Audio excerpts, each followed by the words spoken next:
Upgrading your building, the best add-ons and why they matter. So when designing your building, the base structure is just the starting point. We want to keep that in mind. There's so many extra features and add-ons you can add to your building. And let's go ahead and talk about a few of our favorite ones. So the first rule of customizing a building, function first, style second. You want to make sure the building is going to fit your needs, your lifestyle, what you were intending the building to be used for.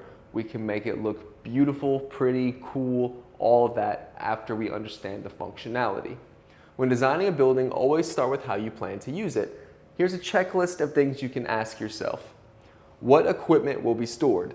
Will it be a shop or workspace? Will it be climate controlled? Will people be spending time inside? Once the building works the way you need, then you can add the upgrades that change the appearance. That being said, you want to make sure you understand, like I said, what the building is being used for. Once we know what the building is being used for, we can design around that. Mr. Trent did a phenomenal job yesterday explaining the size of the building and what you need to consider on that, from RVs to tractors to boats. But you also want to be able to function not walking through the building like this. You want to be comfortable, you want to have space, you want to have clearance, you want to have the capability of using your building, and all of that starts with proper planning and understanding what the use of the building is going to be. And then once it's functional, we can make it aesthetically pleasing. So start with function, then go to style, and I guarantee you'll be a lot happier with your building. Functional upgrades, upgrades that improve performance. We all want to have the best performance. Let's talk about how. These upgrades make the building more comfortable and easier to use. These are some of the best here in South Louisiana because the weather is so crazy, as I opened up with. Insulation. Of course, this keeps the building cooler in the summer, warmer in the winter, and helps reduce condensation. This also, a performance feature here that's not listed, helps keep that energy bill down. When your house is insulated, your power bill is lower. You're not running the heater or AC as much. Ridge vents, it allows heat to escape from the building, improves airflow and ventilation. Gutters, they're going to control water runoff and help protect your slab and foundation. A lot of people don't realize that gutters actually help protect the slab just as much as it helps control runoff. Because if the water is running straight off the roof and piling around the building foundation, water is the destruction of everything pretty much when it comes to construction. If there's sitting water, you're going to have an issue. So the way the gutters work is they control the flow of the water, and of course they spout it down and out. That out spouting of water is going to allow for less pile up around the building and less intrusion of water underneath the foundation, and ultimately a longer lasting slab. So little fun fact there, gutters help the foundation. So protection upgrades, these are to protect the building long term. These upgrades are about longevity, long term. Post protectors, we love post protectors. It protects the post from moisture and soil exposure. This is going to prolong the life of your post up to 500 years, you guys. This is a generational longevity upgrade here. Skirt board guards protects the lowest board from rot and damage. That is going to be a protected board that goes at the base of the building to protect the lowest board. Concrete pad under the post, this adds structural stability and durability. As we always say, it prevents wonky, unsettling and shifting of the building, as well as a flat, firm foundation. These upgrades are often overlooked, but they're extremely valuable over time. These are those things that you wish you would have had 10, 20 years down the road. Visual and style upgrades, upgrades that change the look. So now that we've discussed the function and the protection and longevity, let's talk about those style upgrades, because we all want to have the coolest building. This is a way we can do that. These upgrades are mostly about appearance and curb appeal. Wainscoting, a big popular one because it's part of our elite building, and I think it is one of the best looking features of a building. It adds contrast color to the lower wall and protects the walls from dirt and splash. So it's not just style upgrade for wainscoting, you guys. If you don't know what wainscoting is, say this is the building. Say this is the building.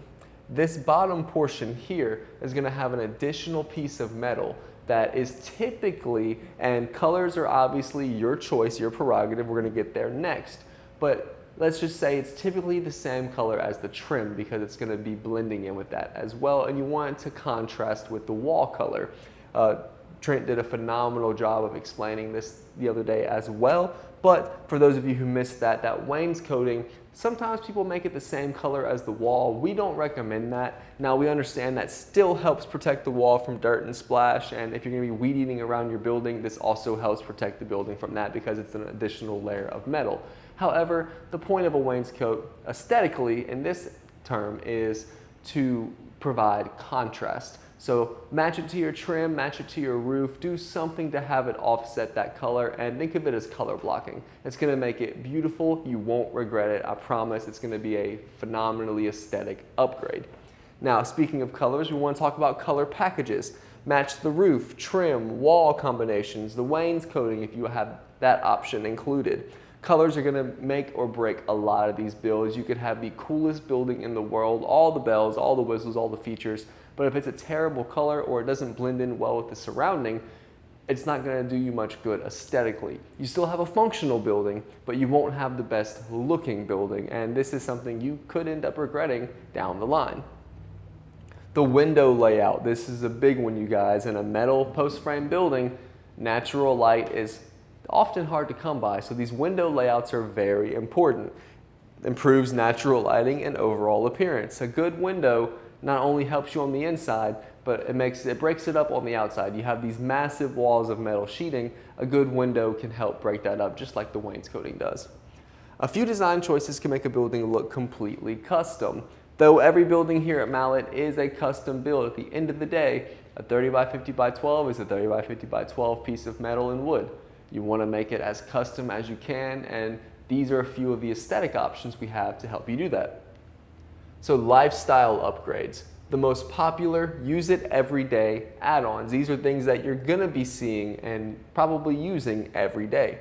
These upgrades change how people actually use the building. For example, Gable extensions. They can be used for covered parking, shade for equipment, great for porches or outdoor space.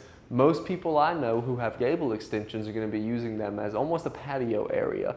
Think of it like a wraparound porch on an old style home, the extension on the building, because most people do leave it open. That's going to give you an additional 10, 20, 30, whatever you choose widthwise or lengthwise. It's going to give you an additional space underneath the building that's not indoors, so you get a good mix of indoor, outdoor while still having a covered top. Even if it's raining, oftentimes you can sit under your Gable extension, hang out, sip your coffee, and just enjoy the great outdoors.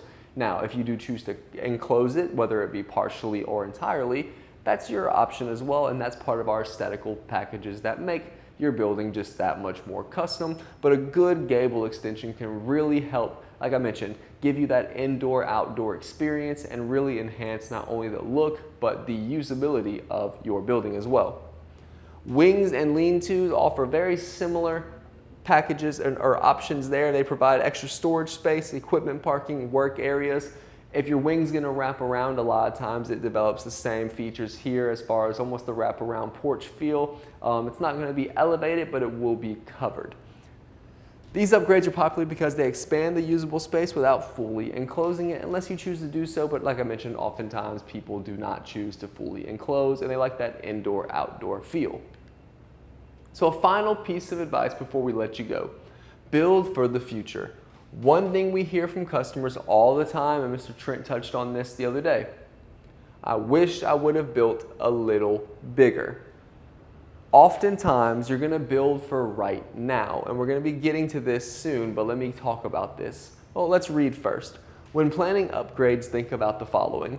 Future equipment, extra storage needs, workspace flexibility.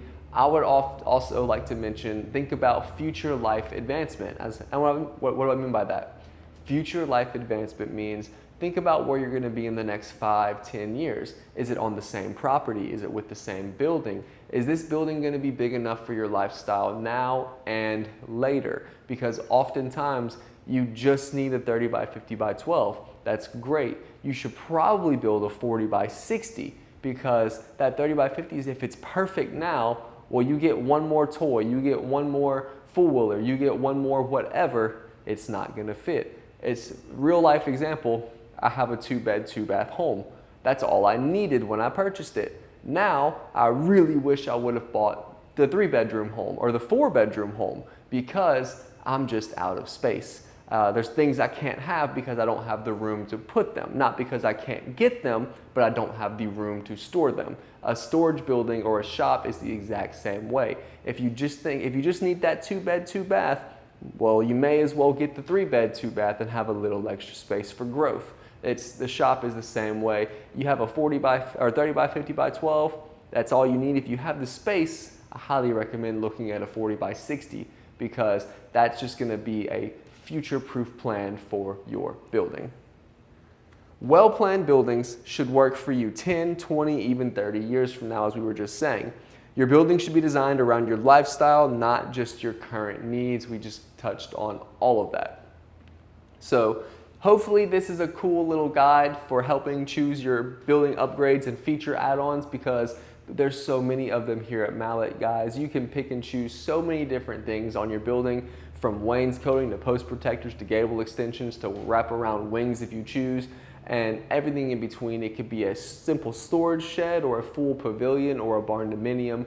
The options are limitless. Post frame construction has so many usable options, and here at Mallett Buildings we want to help you explore all of them from start to finish, functional to aesthetic. We want to make sure you have the best of the best as well as everything you could want and more for now and later. So thank you so much for watching. If you already have a Mallett building and like Mr. Tim want to help show it to others and help enhance their experience, we want to invite you to the Mallett Buildings Ambassadors Club. As I mentioned, the only prerequisite is owning a building. But if that is you and you want to have the chance to help others as well as earn a little extra money for yourself, give us a call or comment Ambassador and we will send you all the information to help you join the Ambassador Club. Well, that's everything I have for today. I'm Tyler. Thank you so much for watching. It has been a phenomenal episode, lots of information. If you found any of it useful, helpful, or educational, please be sure to leave a like on the video. A heart is even better, just to let us know you love what we got going on. And if you truly did find it informational or you know someone who might, please be sure to share this content with them or your feed and be sure to help educate others on their post-frame journey. Thank you so much for watching. We'll see you tomorrow to finish out the week and stay safe out there.